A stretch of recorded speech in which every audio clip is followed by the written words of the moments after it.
Welcome to Miss Scarlett. Subscribe and don't miss out on Patreon. Have fun! The air caught in his lungs as the corset tightened, each adjustment a step towards a new self. A solitary figure stood before the mirror, witnessing a reflection that was both familiar and startlingly different. With every alteration, he felt a transformation unfold, a shedding of old skin. Under the dimmed bedroom lights, Colin Matthews embarked on a journey he'd envisioned for years. His obsession started with faded photographs, showcasing the elegant silhouettes of a different time, whispering secrets of femininity and grace. Those antique pictures ignited a desire for a shape beyond his natural form. With one last exhale, the intricate mechanism of the waist trainer surrendered to his touch, molding seamlessly to his body. The steel boning pressed against his ribs, restrictive yet oddly comforting. His hands smoothed down the sleek black material, marveling at how it instantly restructured his form. "My God," he whispered, turning to view his profile. Where there had once been a straight line from chest to hips now existed a definite curve, not dramatic, but unmistakable. His waist pulled inward while the corset pushed flesh upward and downward, creating the beginnings of an hourglass. The sensation was uncomfortable, yet exhilarating. Colin reached for the red A-line dress hanging from his closet door. The fabric, so different from the stiff cotton of his button-downs, slipped cool and liquid through his fingers. He'd ordered it online, measuring himself obsessively before making the purchase. The dress slid over his head, cascading down his newly defined waistline. He tugged and adjusted, heart hammering against the steel boning of the corset. When he finally looked up, the mirror reflected someone he barely recognized, someone with possibilities. The red fabric flared from the cinched waist, creating an illusion of hips where there had previously been none. The neckline, modest yet feminine, lay flat against his chest. He'd stuffed the bodice with silicone breast forms, another careful purchase that now completed the silhouette. Kitten heels, black patent leather with small bows, waited by the bed. Colin slipped his feet into them, gaining 2 inches of height and an entirely new posture. His center of gravity shifted, forcing his spine to straighten, shoulders to roll back. "Matilda," he said softly to his reflection. The name had come to him weeks ago, whispering itself into his consciousness during sleepless nights. Matilda.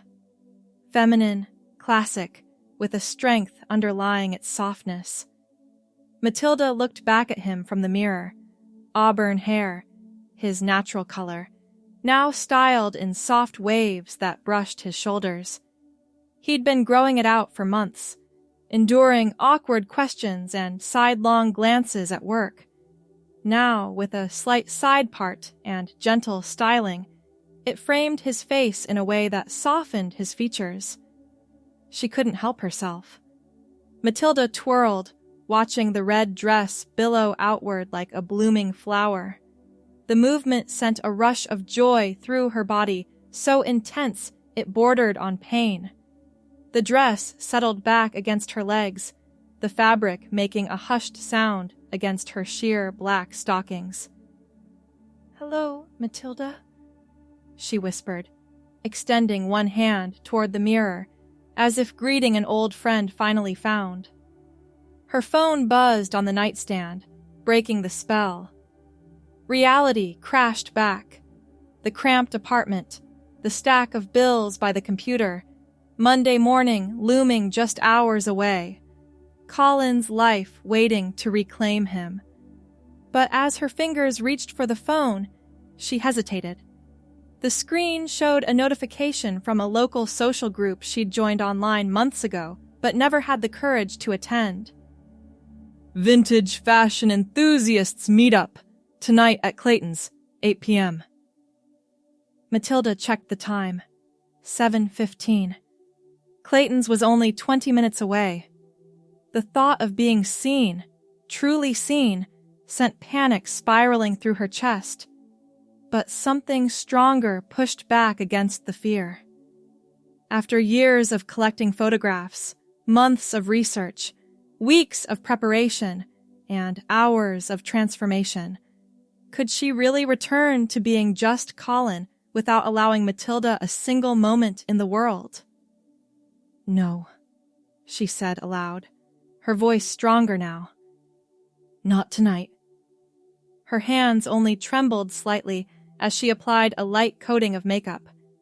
Foundation to soften the shadow of stubble, subtle eyeliner, mascara, and a rose-colored lipstick that complemented the red dress.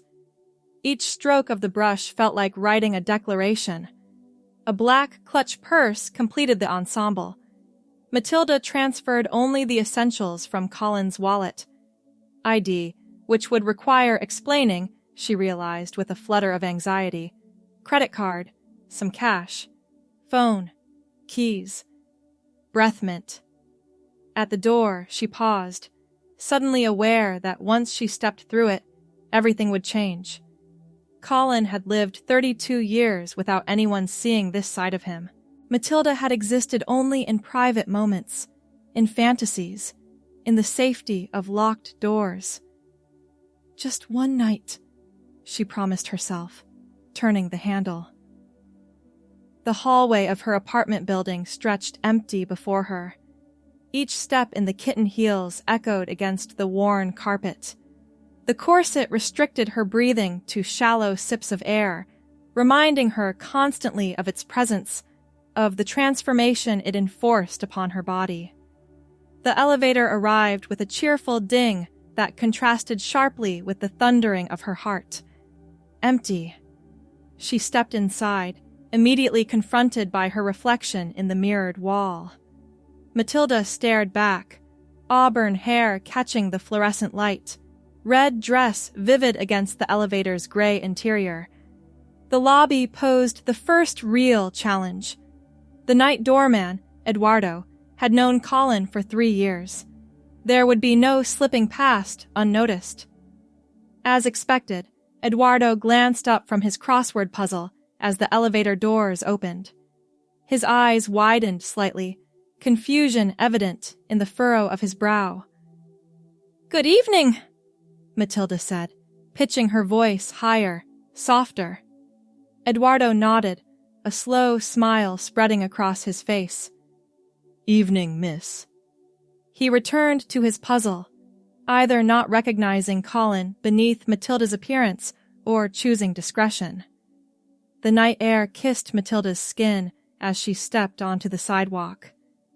September in the city brought a perfect temperature, warm enough for the dress without a jacket, cool enough that the corset didn't become unbearable. She walked with careful steps, conscious of each movement, each gesture. Clayton's warm lights beckoned from down the block, the vintage neon sign marking it as a holdover from another era. The bar had been renovated in recent years, but maintained its 1950s aesthetic: chrome, red leather booths, black and white checkered floor, perfect for a vintage fashion meetup. Approaching the entrance, Matilda spotted a cluster of people who had to be the group: women in circle skirts and victory rolls, men in high-waisted pants and suspenders. Authenticity levels varied, but the enthusiasm was unmistakable. A woman with platinum blonde hair styled in a perfect Betty Grable wave spotted Matilda first. "Oh my goodness! Look at that dress! The color is divine against your auburn hair!" Matilda felt warmth flood her cheeks. "Thank you. It's my first time wearing it out." "Well, you made an entrance, honey. I'm Dorothy."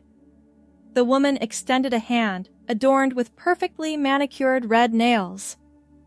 "Matilda," she replied, the name feeling right on her tongue. Dorothy linked arms with her. "First time with our group? Let me introduce you around. That waist is snatched, by the way. Trainer or corset?" "Waist trainer with steel boning."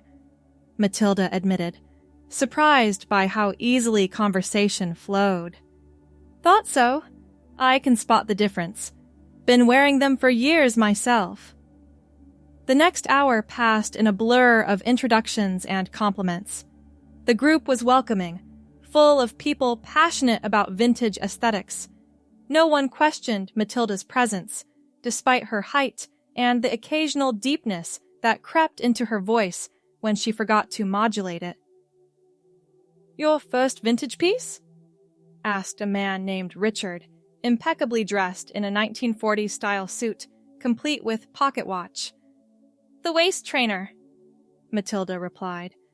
"I've always been fascinated by the silhouettes in old photographs. How structured they were. How deliberately crafted." Richard nodded enthusiastically. "Exactly. Modern fashion is all about comfort and convenience. Vintage is about transformation. It's architecture for the body." "Architecture," Matilda repeated, loving the comparison. "Yes, that's it exactly." As the evening progressed, Matilda found herself relaxing despite the physical constriction of the corset. The group moved from discussing fashion to sharing personal stories about their vintage collections. Matilda mostly listened, having few stories to share yet, but the acceptance she felt was intoxicating. "We meet every month," Dorothy told her as the gathering began to disperse around midnight.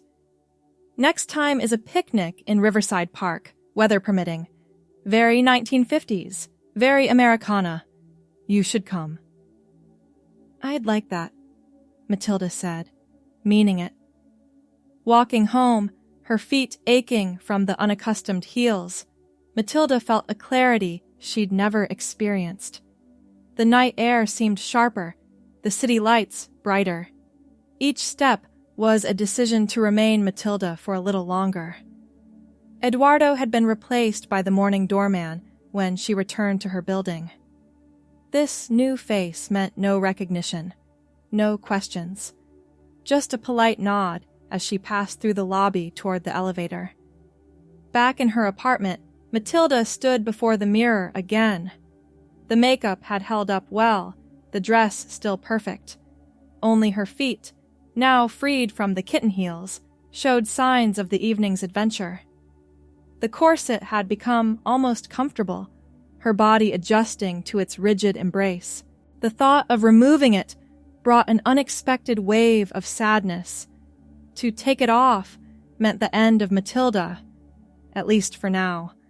A return to Colin and the life that no longer seemed to fit. "Not yet," she whispered to her reflection. Instead of undressing, she moved to her computer and began to search. More dresses, makeup tutorials, voice training exercises, the next vintage meetup. Each click felt like a step down a path she'd been seeking her entire life. Morning found her still awake, the corset finally removed to allow for deep breaths, but the red dress still draped around her frame. Plans had been made, decisions taken. Monday would arrive in hours, demanding Colin's return to the office. But something had fundamentally shifted during the night at Clayton's.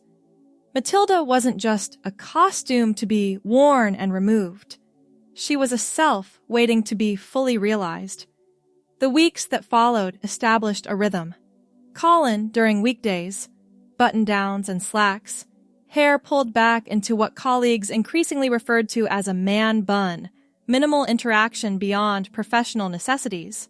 Matilda during evenings and weekends, an expanding wardrobe of dresses, improved makeup techniques, voice becoming more natural in its higher register. The vintage group became a sanctuary, once a month officially, but smaller gatherings happened more frequently. Dorothy became a mentor of sorts, offering advice on everything from period-appropriate accessories to walking gracefully in heels. "The trick," she explained during Matilda's third meetup, "is to place your weight differently. Men walk with their shoulders, women with their hips." Matilda practiced constantly, transforming her gait step by step. "The waist trainer," now supplemented by two others in different styles, became a daily constant beneath Colin's work clothes, gradually reshaping his figure even when Matilda wasn't fully present. October brought cooler weather and new challenges. Layers became necessary: cardigans, light jackets, scarves. Each edition required consideration of the overall silhouette. Matilda spent hours studying vintage fall fashion photographs, noting how women in the 1950s maintained their structured looks despite the added bulk of cold weather clothing.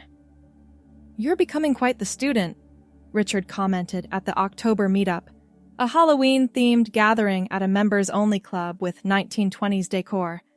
"Your attention to detail is impressive." Matilda, dressed in a burgundy wool dress with three-quarter sleeves and a black patent leather belt, accentuating her increasingly defined waist, smiled. "I have excellent teachers." "Speaking of which," Richard continued, "Dorothy mentioned you might be interested in some of our specialized workshops." Specialized? For those of us who appreciate vintage aesthetics from a perspective of transformation. Dorothy hosts them at her studio. Small groups, very discreet. Understanding dawned. "You mean people like you?" Richard said simply. "And me, though my journey went in the opposite direction. Vintage fashion provides excellent cover, doesn't it? The structure, the performance of it all." Matilda felt a moment of panic, followed by relief. "How did you know?" 20 years of experience," he replied. "But don't worry, most people don't notice, and those who do in our group don't care. We're all performing something, Matilda. Some performances just run deeper than others." The workshop turned out to be held in Dorothy's spacious loft apartment, converted partially into a studio where she taught vintage hairstyling and makeup application. 5 other attendees welcomed Matilda with smiles of recognition, not of her face, but of her experience. "We all start somewhere," said a willowy woman named Francine, whose elegant hands suggested years of piano playing. "My first time out was at a Halloween party, if you can believe it. So cliché." "Better than mine," laughed another, introducing herself as Beth. "I ordered a dress online, miscalculated the size completely, and ended up looking like I was wearing a circus tent with legs." Dorothy clapped her hands. "All right, darlings. Today we're focusing on movement and voice, the 2 elements that most often give us away."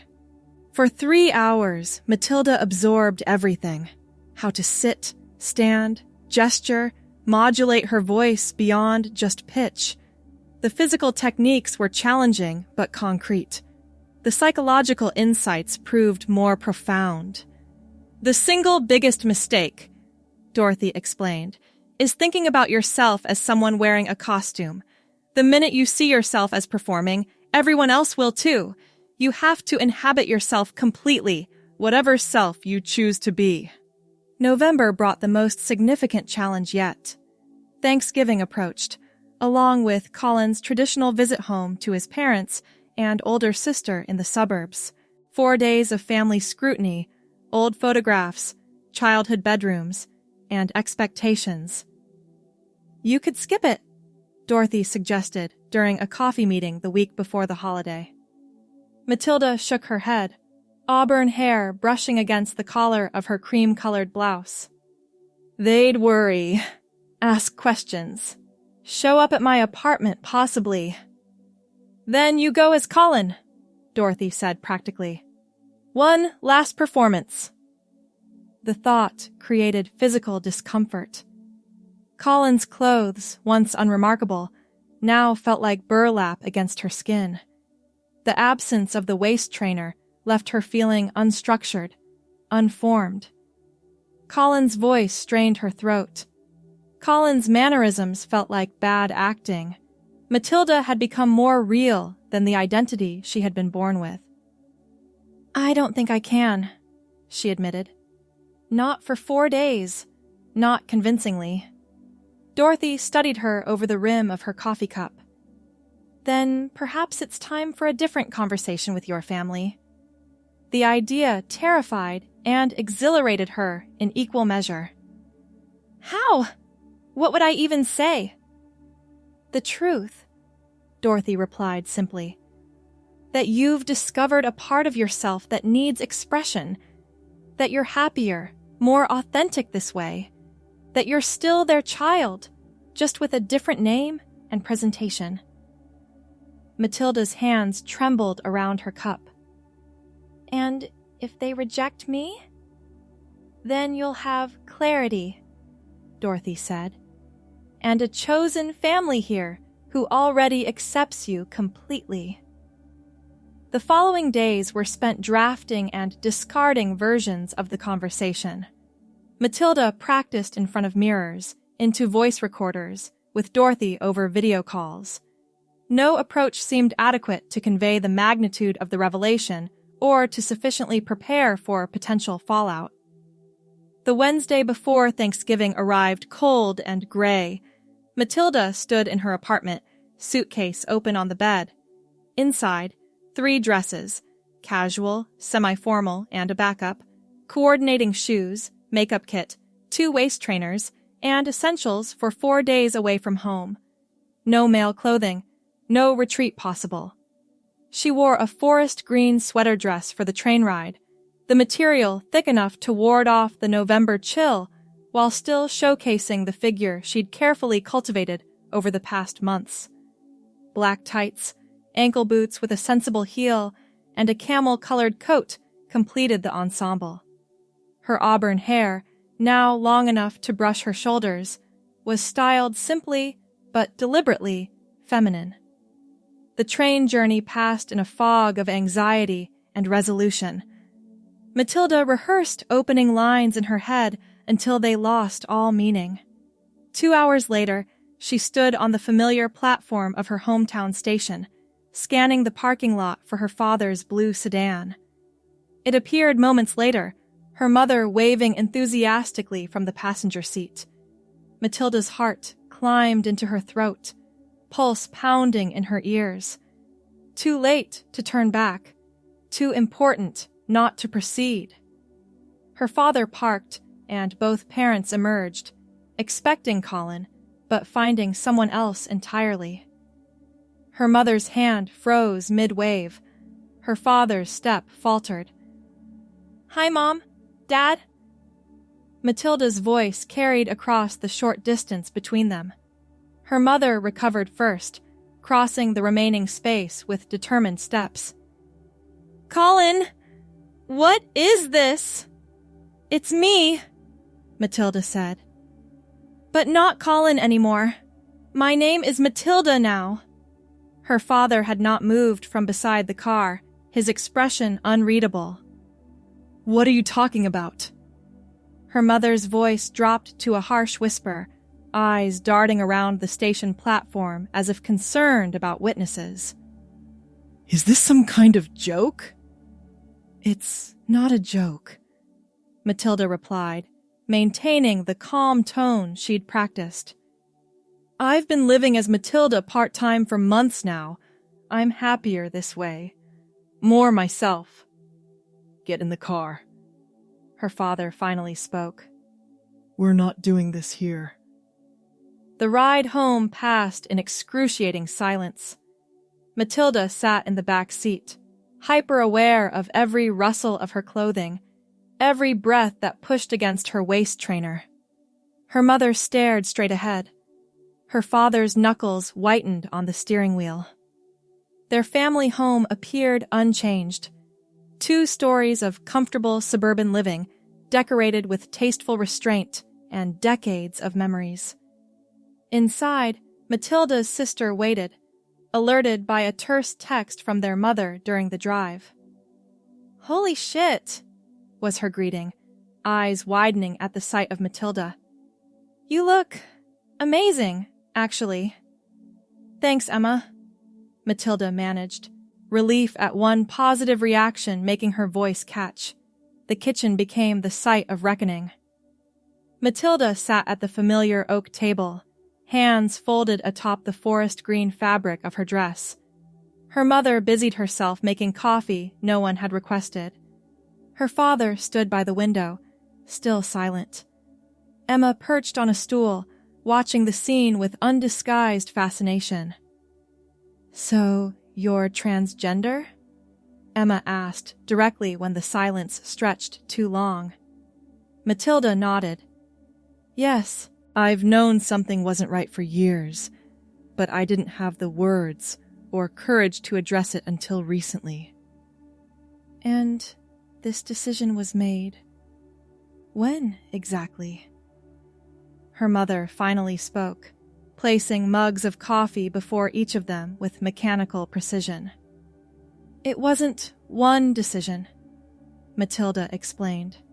"It was hundreds of small realizations over time, but I've been living as Matilda outside of work for about 3 months now." 3 months, her father repeated. "And you didn't think to mention this until showing up at the train station looking like this?" "I was afraid," Matilda admitted. "Afraid of exactly this reaction." "What reaction?" her father demanded. "We haven't had time to react. You've dropped this on us without warning, without explanation, without any consideration for how we might feel." "I'm sorry for the shock," Matilda said, "but not for who I am." The conversation circled for hours.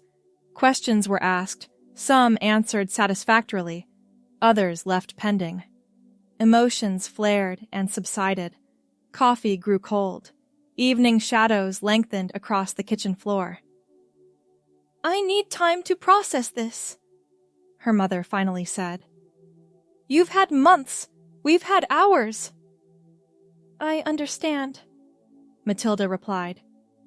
"But please know I'm still the same person inside.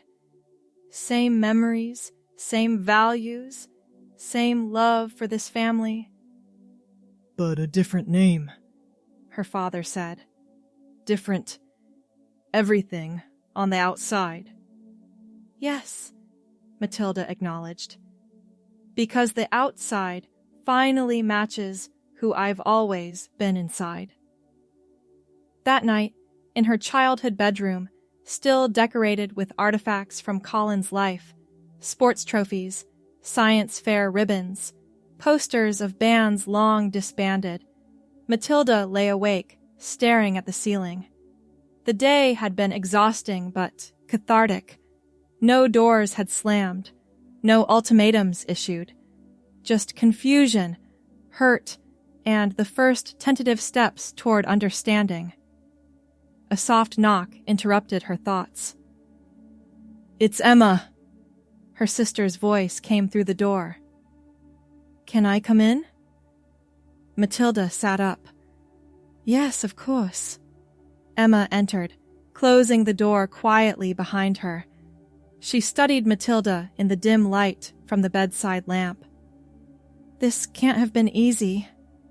"It wasn't," Matilda agreed. "But necessary." "How are you feeling? Really?" Matilda considered the question.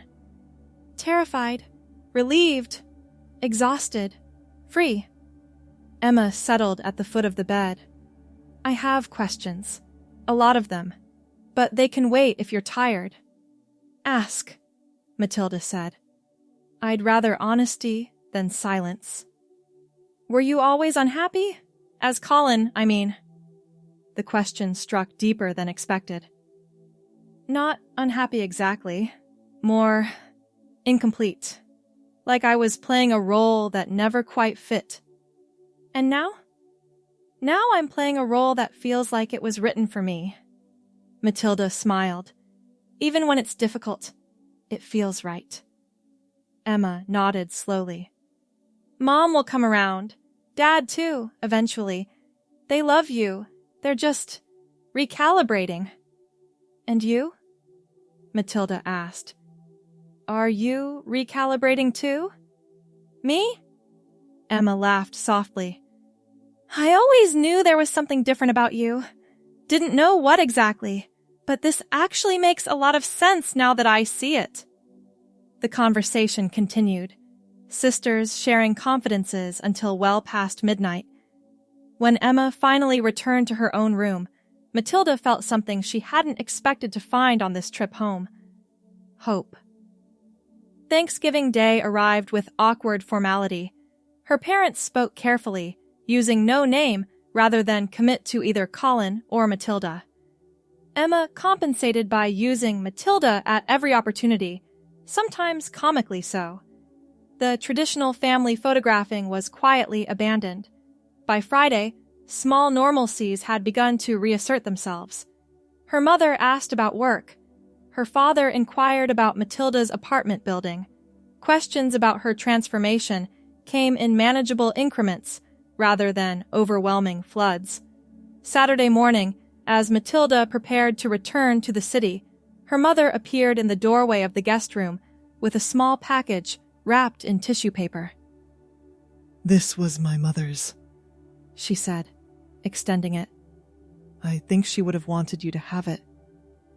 Unwrapping the tissue revealed a vintage brooch, silver filigree surrounding a small pearl. Simple, elegant, from an era when such accessories were essential to a woman's wardrobe.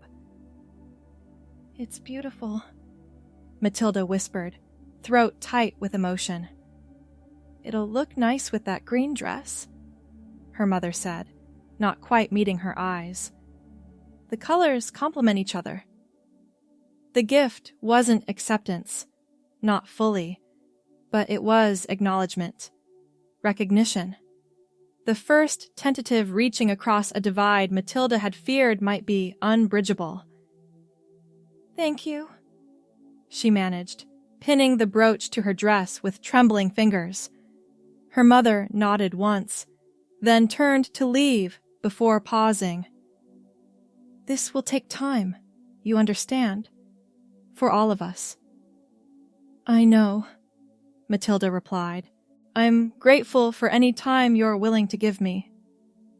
The train ride back to the city felt different from the journey out, lighter despite the physical and emotional exhaustion. Matilda watched familiar landscapes pass, the brooch catching occasional glints of winter sunlight. Dorothy was waiting at the station, as promised, ready with hugs and a sympathetic ear for the full debrief. They walked arm in arm toward the subway, Matilda recounting the weekend's pivotal moments. "The brooch was the turning point," Dorothy nodded sagely when Matilda showed her. "Objects have power. Your mother gave you a piece of feminine heritage. She's seeing you as a daughter, whether she's ready to admit it or not." "I hope so," Matilda said. "There's still so much uncertainty ahead." "With family, yes," Dorothy agreed. "But what about work? What about the rest of Colin's life?" The question hung between them as they descended into the subway station. Matilda had been compartmentalizing. Matilda in private life, Colin reluctantly maintained for professional appearances, but the boundaries were blurring. Colin's clothes no longer fit his increasingly feminized figure. Colin's voice strained Matilda's trained vocal cords. Colin's mannerisms felt increasingly foreign. "I don't know how much longer I can keep up the division," Matilda admitted. Dorothy squeezed her arm. "Then don't. The new year is coming. Perfect time for new beginnings." December passed in preparation. Matilda consulted with HR at her company, documented everything, researched her legal rights. She spoke with colleagues she trusted, building small islands of support within the corporate structure. She met with a therapist who specialized in gender transition, obtained necessary documentation, began the legal process of name change. New Year's Eve found her at Dorothy's annual vintage-themed party, surrounded by friends who had known only Matilda, never Colin. She wore a 1950s-inspired cocktail dress in deep blue, waist cinched to a now familiar 26 inches, auburn hair styled in soft waves. The vintage brooch from her grandmother adorned her collar, a talisman of family connection. At midnight, As champagne flowed and confetti drifted through Dorothy's loft, Matilda made her resolution aloud to the gathered circle. This year, I'm living truthfully, in all aspects of my life. No more divisions, no more hiding. Cheers and embraces followed, support buoying her resolve. When the party wound down in the early hours of January, Matilda stepped out into the winter night, feeling the perfect clarity of alignment, inside matching outside, private matching public, past connecting to future through an authentic present. The following Monday, Matilda, not Colin, arrived at the office, documentation in hand, ready to face whatever came next.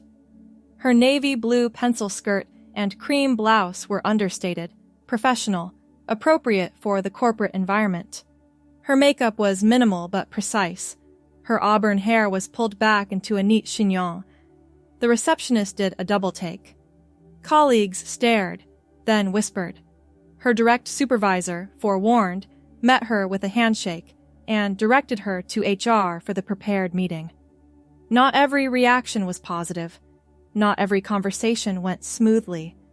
But by day's end, Matilda had claimed her space in a world that had previously known only Colin. She had made her declaration, set her boundaries, begun the process of reintroduction. As she packed her desk at the end of that first day, her phone buzzed with a text message from her mother. How did it go? The simple question contained multitudes, concern, tentative acceptance, a mother reaching across uncertainty toward a daughter still being discovered. Matilda smiled as she typed her response. It went well. I'm still standing. Still me. The reply came almost immediately. Good. Your father and I are trying to understand. Emma has been helping. Would you be willing to talk this weekend? Video call, maybe? I'd like that very much, Matilda responded, feeling warmth spread through her chest. Outside, the January evening had brought early darkness. Matilda buttoned her coat against the cold, adjusting her grandmother's brooch where she'd transferred it to her lapel. The metal felt warm against her fingertips, as if carrying the heat of generations of women who had faced their own challenges, made their own difficult choices, created their own authentic paths. She stepped onto the sidewalk, no longer between worlds, but fully present in her chosen reality. The city stretched before her, familiar yet new, seen now through eyes that no longer needed to pretend. Matilda adjusted her purse strap, checked her reflection briefly in a darkened shop window, and walked forward into the winter evening, her silhouette at last, entirely her own. Thanks for watching my girlies! Be sure to check out Patreon for more!